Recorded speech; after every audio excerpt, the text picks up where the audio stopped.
You know nothing, Jon Snow. You have to go back, bitch. Got a theory, could be funny. Sit down. You never say thank C'est pas faux. you. That's what the money is for. C'est bon, Loulou? The danger. I am the one who knocks. I think that I may be the voice of my generation.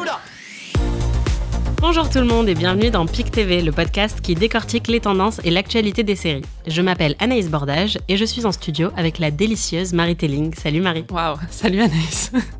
Cette semaine, on vous parle de santé mentale à la télé. De Carrie Mathison, l'enquêtrice bipolaire de Homeland, à Rachel Bloom, l'héroïne un peu instable de Crazy Ex-Girlfriend, comment la représentation de la maladie mentale et de la thérapie ont évolué à l'écran. Est-ce qu'on a enfin atteint une représentation honnête de la santé mentale ? On essaie de répondre à toutes ces questions aujourd'hui, mais avant ça, le pic de la semaine. Marie, c'est quoi le pic de ta semaine ?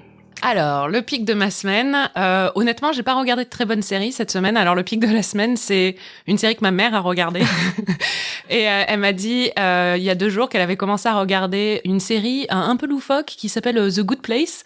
Et elle aime beaucoup. Et ça m'a surpris parce que je lui avais pas recommandé, parce que je pense que The Good Place, ça, je sais pas si ça plaît à tout le monde, parce que justement, c'est un peu, loufoque, quoi. Et en fait, ça lui a beaucoup plu. Et je me suis rendu compte hier soir qu'elle a commencé par la saison 4, qui est quand même la moins bonne.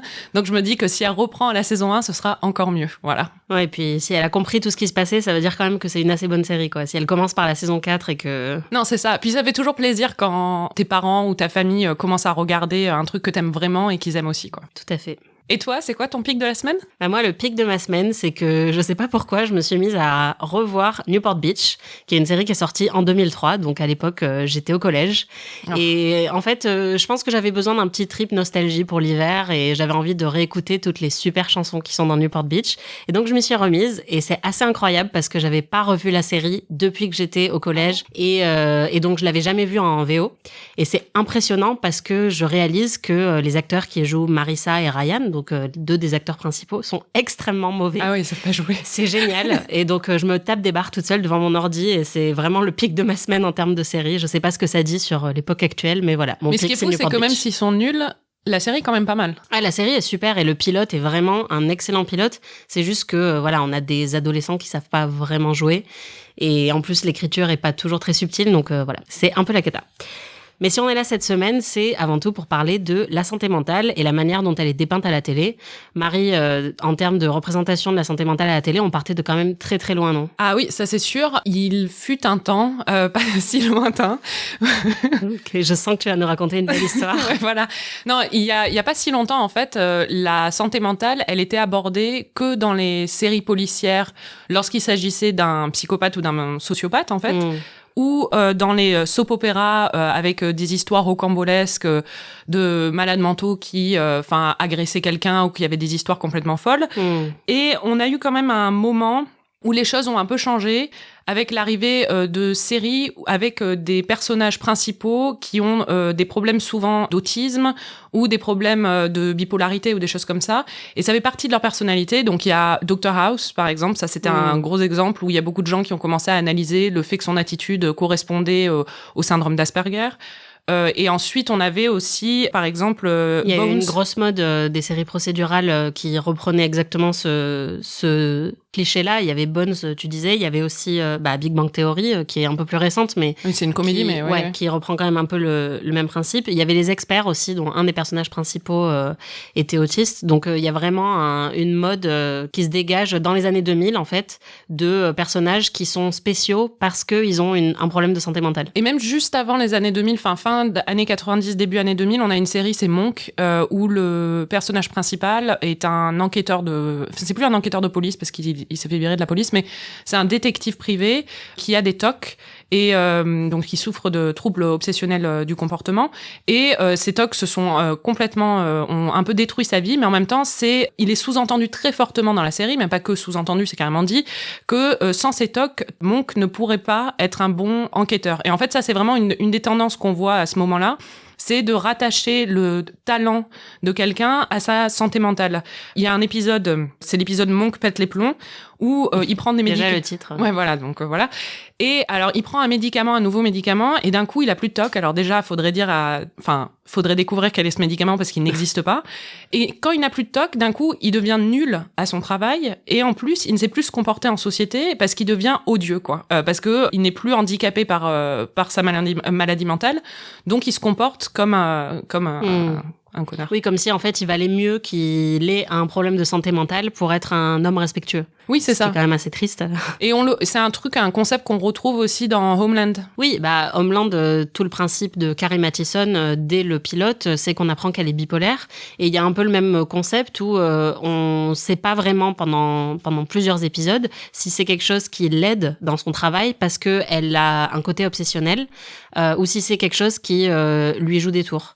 Et dans la saison 1, je trouve que c'est quand même assez bien représenté parce que ça part d'un vrai problème qui est que il y a des gens aux États-Unis, des agents du gouvernement qui peuvent ne pas avoir leur accès de sécurité si on apprend qu'ils sont bipolaires. Et donc le principe du début de la saison, c'est de parler de ça aussi, du fait qu'elle cache sa maladie parce qu'elle espère pouvoir faire mieux son travail, avoir un accès de sécurité plus important. Le problème, c'est que dans les saisons d'après, ça devient un truc assez rocambolesque et il y a un peu le même problème que ce que tu décrivais dans Monk, où il y a des moments où elle décide de ne pas prendre ses médicaments parce qu'elle pense que ça va la rendre meilleure. Ouais, il y a un moment dans la saison 5 où justement elle fait ça sous la surveillance de son petit ami, c'est ça Voilà, en fait, elle veut avancer dans une enquête parce que elle est dans une impasse. Elle n'arrive pas à trouver ce qu'elle doit trouver. Et donc, elle se dit, mais j'ai une super solution, je vais arrêter de prendre mes médicaments. Petit ami, surveille-moi et si vraiment ça tourne mal, tu me donneras des médicaments. Mais en gros, je vais utiliser ma maladie pour devenir une meilleure enquêtrice. Comme si on pouvait contrôler sa maladie, alors que si t'arrêtes tes médicaments, voilà. Tu ne peux pas contrôler l'effet que ça peut avoir sur ton comportement, c'est justement ça. Ouais, et en fait, elle utilise un peu ça comme si c'était un super pouvoir, alors que c'est évidemment beaucoup plus complexe que ça. Et c'est un vrai problème qu'il y a eu dans les séries pendant très longtemps, c'était que cette caractéristique d'un personnage était toujours considérée soit comme un énorme handicap, soit comme un super pouvoir, et il n'y avait pas vraiment de juste milieu. Oui, et puis surtout, il y avait aussi, c'était une époque où en fait la santé mentale était utilisée comme un attribut pour un personnage, c'est-à-dire c'était quelque chose qui le définissait. On s'intéressait pas aux questions de santé mentale en elles-mêmes, on les appliquait à des personnages pour les rendre plus intéressants et plus fascinants. Ouais. Il y a un pivot dans la représentation de la santé mentale, c'est In Treatment, qui est une série de Haggai Levy, qui est sortie en 2008. Donc vous êtes en train d'entendre le générique en fond. Marie, est-ce que tu peux nous raconter de quoi parle In Treatment ? Alors In Treatment, c'est une adaptation d'une série israélienne qui s'appelle Betty Pool, qui est aussi d'Haggai Levy, qui a été diffusée en Israël de 2005 à 2008 et qui a eu un énorme succès là-bas. Et le principe, en fait, c'est que chaque épisode est une thérapie, une session de thérapie. Et donc on retrouve en fait les mêmes patients qui reviennent chez le même psy. Tous les 5 épisodes, en fait, on retrouve chaque patient. Donc, on peut les suivre sur plusieurs semaines. On suit leur évolution. Sur la version américaine qui est diffusée sur OCS en France et HBO aux États-Unis, c'est Gabriel Byrne qui joue le rôle du psy. Ça aborde des questions comme les notions de transfert. Il y a une de ses patientes qui est amoureuse de lui. C'est pareil dans la version israélienne et la version américaine sont très très proches au niveau des thèmes. Oui, c'est le même créateur, donc on comprend aussi.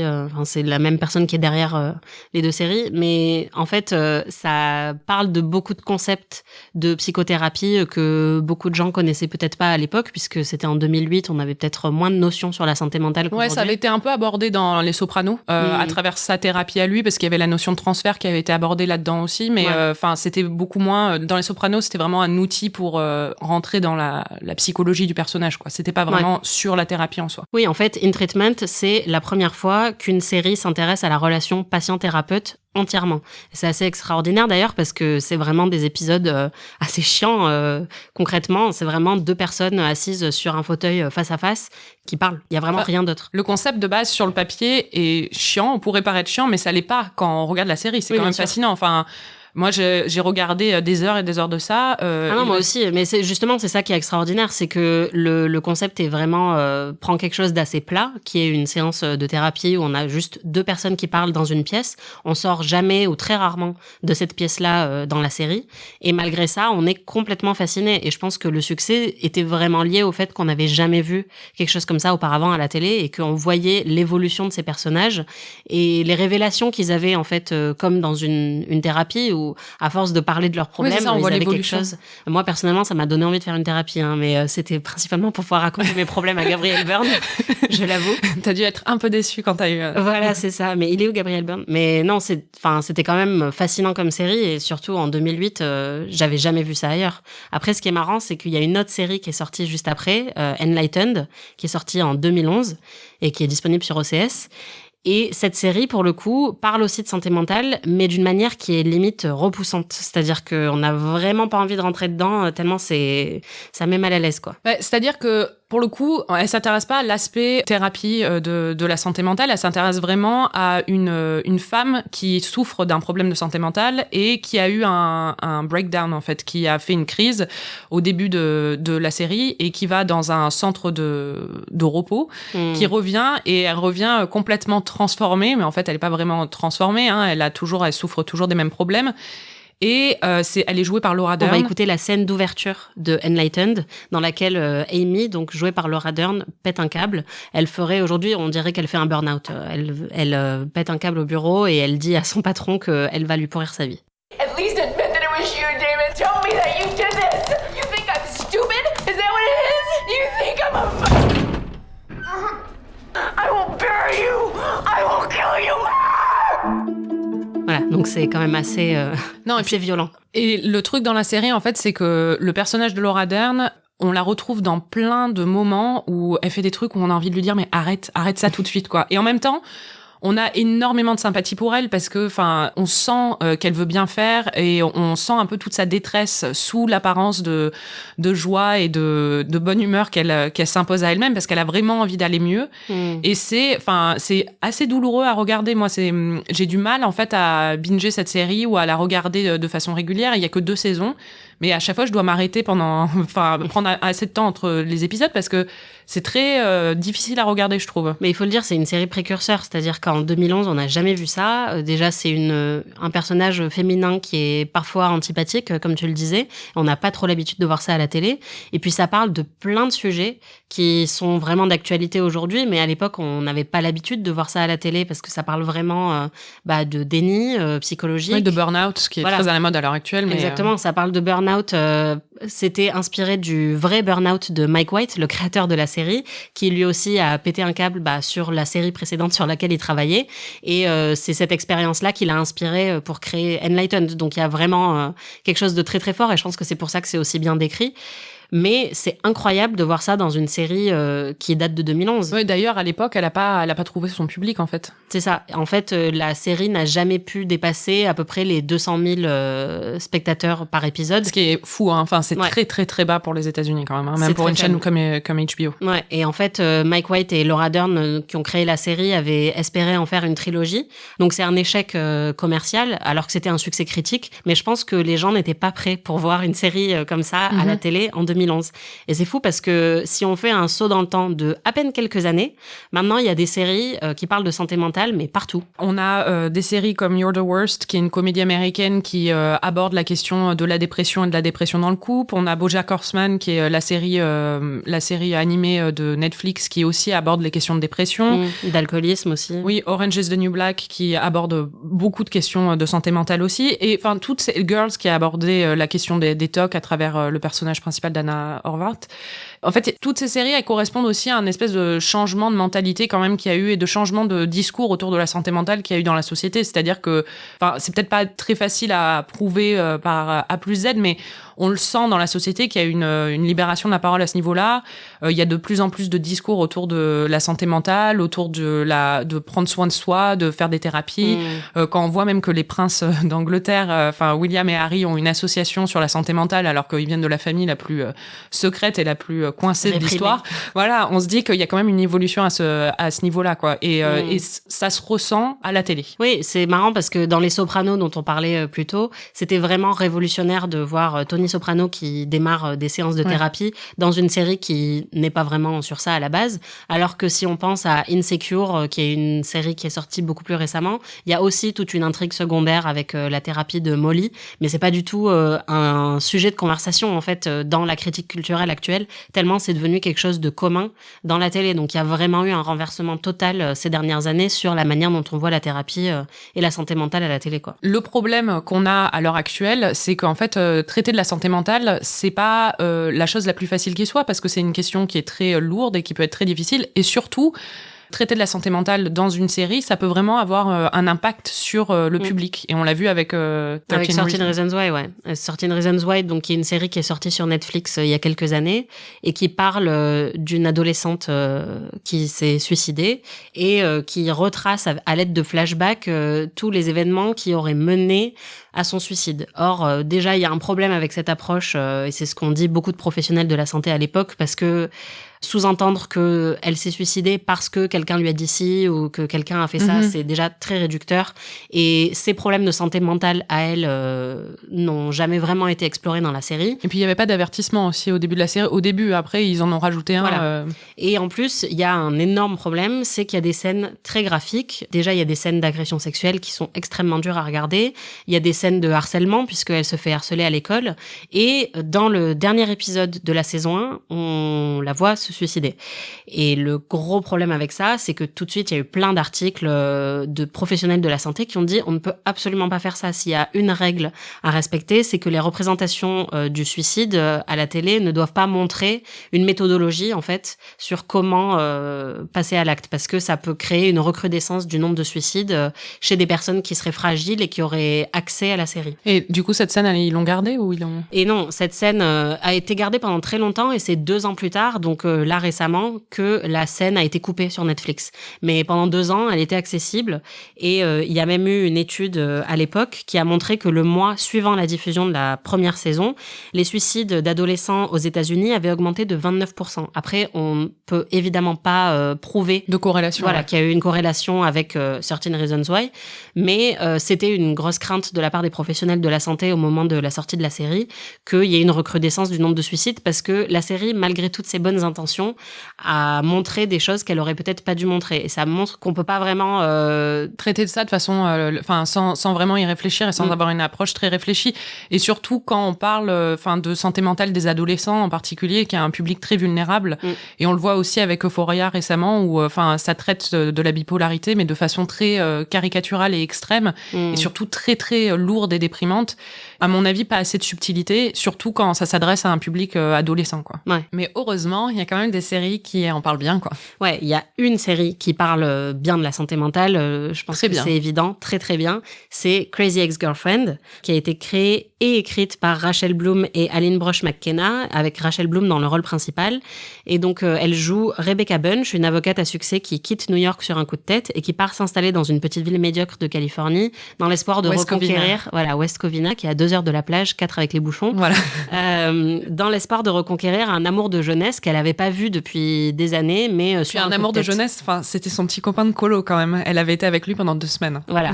Et une des particularités de la série, on va l'entendre, c'est que c'est une série musicale. But that's not why I'm here. She's the crazy ex-girlfriend. What? No, I'm not. She's the crazy ex-girlfriend. That's a sexist term. She's the crazy ex-girlfriend. Can you guys stop singing for just a second? She's so broken inside. The situation's a lot more nuanced than that. Désolée, on était en pleine reproduction de la chanson. Ce que vous venez d'entendre, c'est le générique de la première saison de Crazy Ex-Girlfriend. Et ce qui est intéressant, c'est que malgré le titre, on aurait dû s'en douter. Bon, Crazy Ex-Girlfriend, ça veut dire juste ex-petite amie folle, quoi. Voilà. Et ça repose sur un cliché assez commun où des hommes, une fois qu'ils se sont séparés de leur meuf, disent « Non, mais elle est complètement folle, en fait, mon ex. Ouais. » Et ce qui est marrant, c'est que la série a beau s'appeler comme ça, on se doute pas pendant 2 saisons que ça va vraiment nous parler de santé mentale. Oui, c'est-à-dire qu'on aborde ça surtout comme une série romantique, en fait, une série musicale romantique et qui détourne un peu les clichés des comédies romantiques et on sent qu'il y a quand même un truc qui va pas trop. Elle a des problèmes de santé mentale. On le voit dès le début dans le premier épisode. On voit qu'elle a des cachets et on voit qu'elle veut pas les prendre. Voilà, c'est ça. Elle se débarrasse de ses cachets et puis surtout, Elle est en plein déni, elle bouge à l'autre bout du pays pour retrouver son copain de colo qui ne lui a jamais rien demandé. Et elle est en plein déni, elle dit que c'est surtout pas pour ça. Elle a quitté un job en or pour être dans un petit cabinet d'avocat. Ouais, voilà. Enfin, on sent qu'il y a des gros problèmes, mais c'est joué un peu comme un truc, c'est son côté original, c'est marrant, il y a un côté un peu fou, elle, bien sûr, parfois, elle suit les mecs qui l'intéressent et elle les espionne, mais en même temps, c'est rigolo, tu vois. Enfin, c'est comme ça que c'est joué pendant 1 ou 2 saisons. Pendant 2 bonnes saisons, ouais, on peut dire qu'elle avance masquée, et c'est vraiment à partir de la saison 2 et de la saison 3 qu'on comprend que c'est pas un récit qui parle juste d'amour, c'est vraiment une histoire de reconstruction personnelle. Et c'est fait de manière très très fine, et c'est vraiment à travers un peu sa descente aux enfers, c'est-à-dire que au début c'est marrant, et puis plus la série progresse, plus on voit que ces problèmes relationnels ont peut-être une cause beaucoup plus profonde, jusqu'à un épisode où elle touche vraiment le fond. Et ce qui est extraordinaire, c'est dans l'épisode d'après une chanson qui s'appelle A Diagnosis, donc un diagnostic, et qui parle de la joie de recevoir un diagnostic, puisqu'elle découvre que toute sa vie, elle a été mal diagnostiquée, et qu'on va enfin lui dire ce qu'elle a comme problème. Ouais. On va entendre un extrait de cette chanson, on va essayer de pas pleurer en l'écoutant tellement elle est géniale. But now there's no need for regret, 'cause I'm about to get a diagnosis, a diagnosis. Don't tell me no, sister, you don't fit in. Doc, prescribe me my tribe, give me my throng. Tell me that this whole time I belonged with those other people who share my diagnosis. Donc on peut l'entendre dans la musique, c'est un morceau plein d'espoir, et ça montre que recevoir un diagnostic, c'est pas forcément une condamnation, ça peut être une très bonne nouvelle pour la personne qui veut savoir ce qu'elle a comme problème depuis des années, ce qui l'a empêché de vivre sa vie normalement, quoi. Oui, c'est ça. Et puis, pendant des années, surtout, on lui a donné des mauvais diagnostics et elle n'arrivait pas à comprendre pourquoi elle agissait comme ça et pourquoi elle n'allait pas bien. Et d'un coup, c'est vraiment une lueur d'espoir. Mais là où la série est intelligente et surtout reflète très très bien les vraies questions de santé mentale et la vraie vie avec des problèmes de santé mentale pour des gens qui ont ces problèmes, c'est que après ça, elle montre toute la difficulté qu'il y a. Enfin, bien sûr, il y a cet espoir dans le diagnostic, mais c'est pas réglé en fait. C'est pas parce qu'elle a un diagnostic que d'un coup tout va mieux. C'est un long travail. Elle doit faire des séances de thérapie, elle doit continuer à prendre des médicaments. Elle a quand même beaucoup de choses à faire pour arriver à se sentir mieux, quoi. Et la série suit ça pendant 2 saisons, parce que cette chanson et cette révélation arrivent au début de la saison 3, et en fait ensuite on a 2 saisons où on la voit parfois replonger, se reprendre, se reconstruire, et ça peut être un peu frustrant parfois quand on le regarde, parce que c'est pas un processus qui est forcément très fun à regarder. Enfin, c'est pas aussi fun que quand on avait des histoires d'amour dans la saison 1, quoi. Oui, forcément, et c'est ça qui est très très difficile, c'est que elles ont voulu avoir une série exemplaire, les créatrices. Elles ont vraiment fait un énorme boulot de recherche. Elles ont même montré des épisodes de la série à des professionnels de la santé avant de choisir justement son diagnostic, pour dire, est-ce que vous pouvez la diagnostiquer? Est-ce que vous pouvez nous dire ce qu'elle a? Donc on vous le dira pas, parce qu'il faut regarder la série pour le découvrir.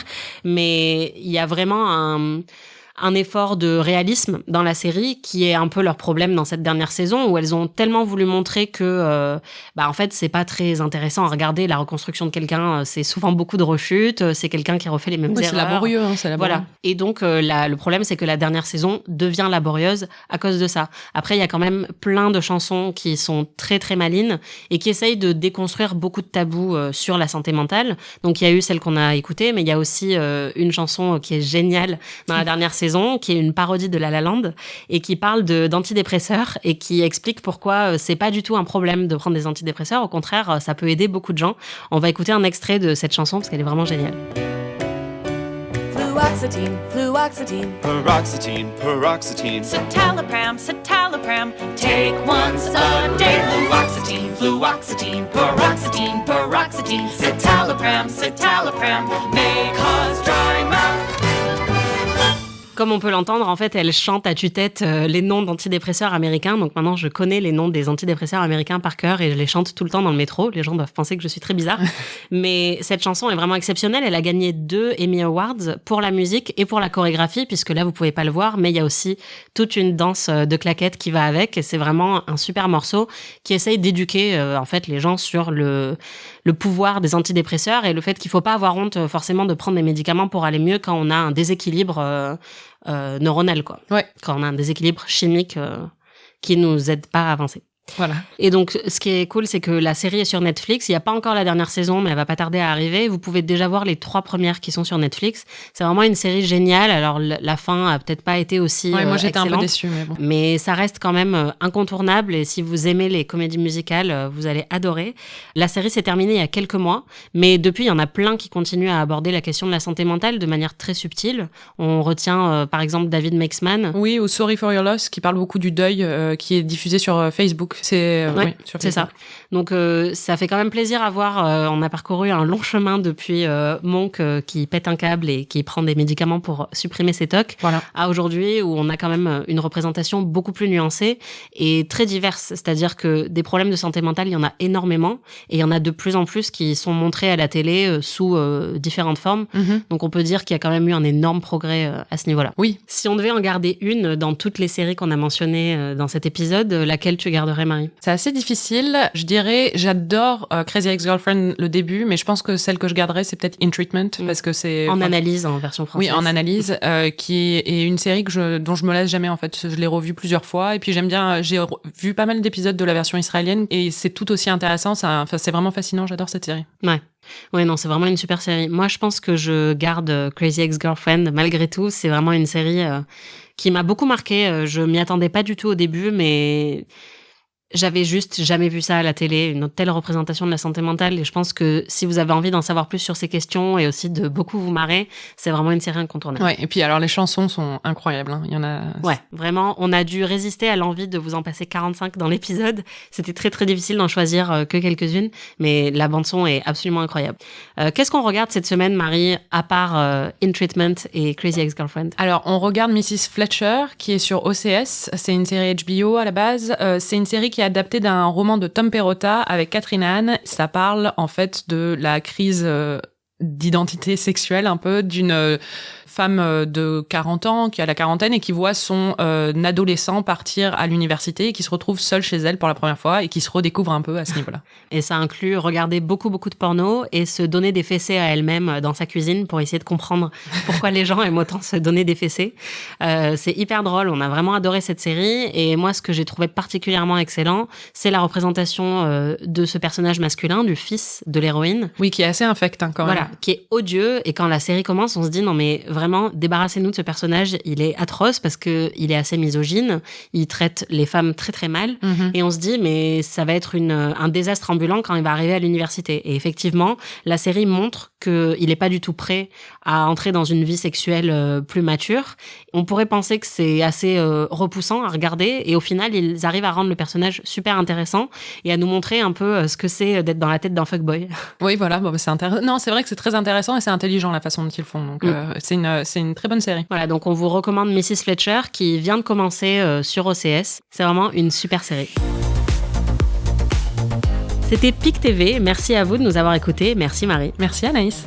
PIC TV, c'est un podcast à retrouver tous les 15 jours sur slate.fr ou sur votre appli de podcast préféré. Mais c'est aussi une newsletter à retrouver également sur slate.fr. En attendant, vous pouvez nous donner 5 étoiles ou nous contacter sur les réseaux sociaux pour nous dire que vous nous aimez. Salut! Salut!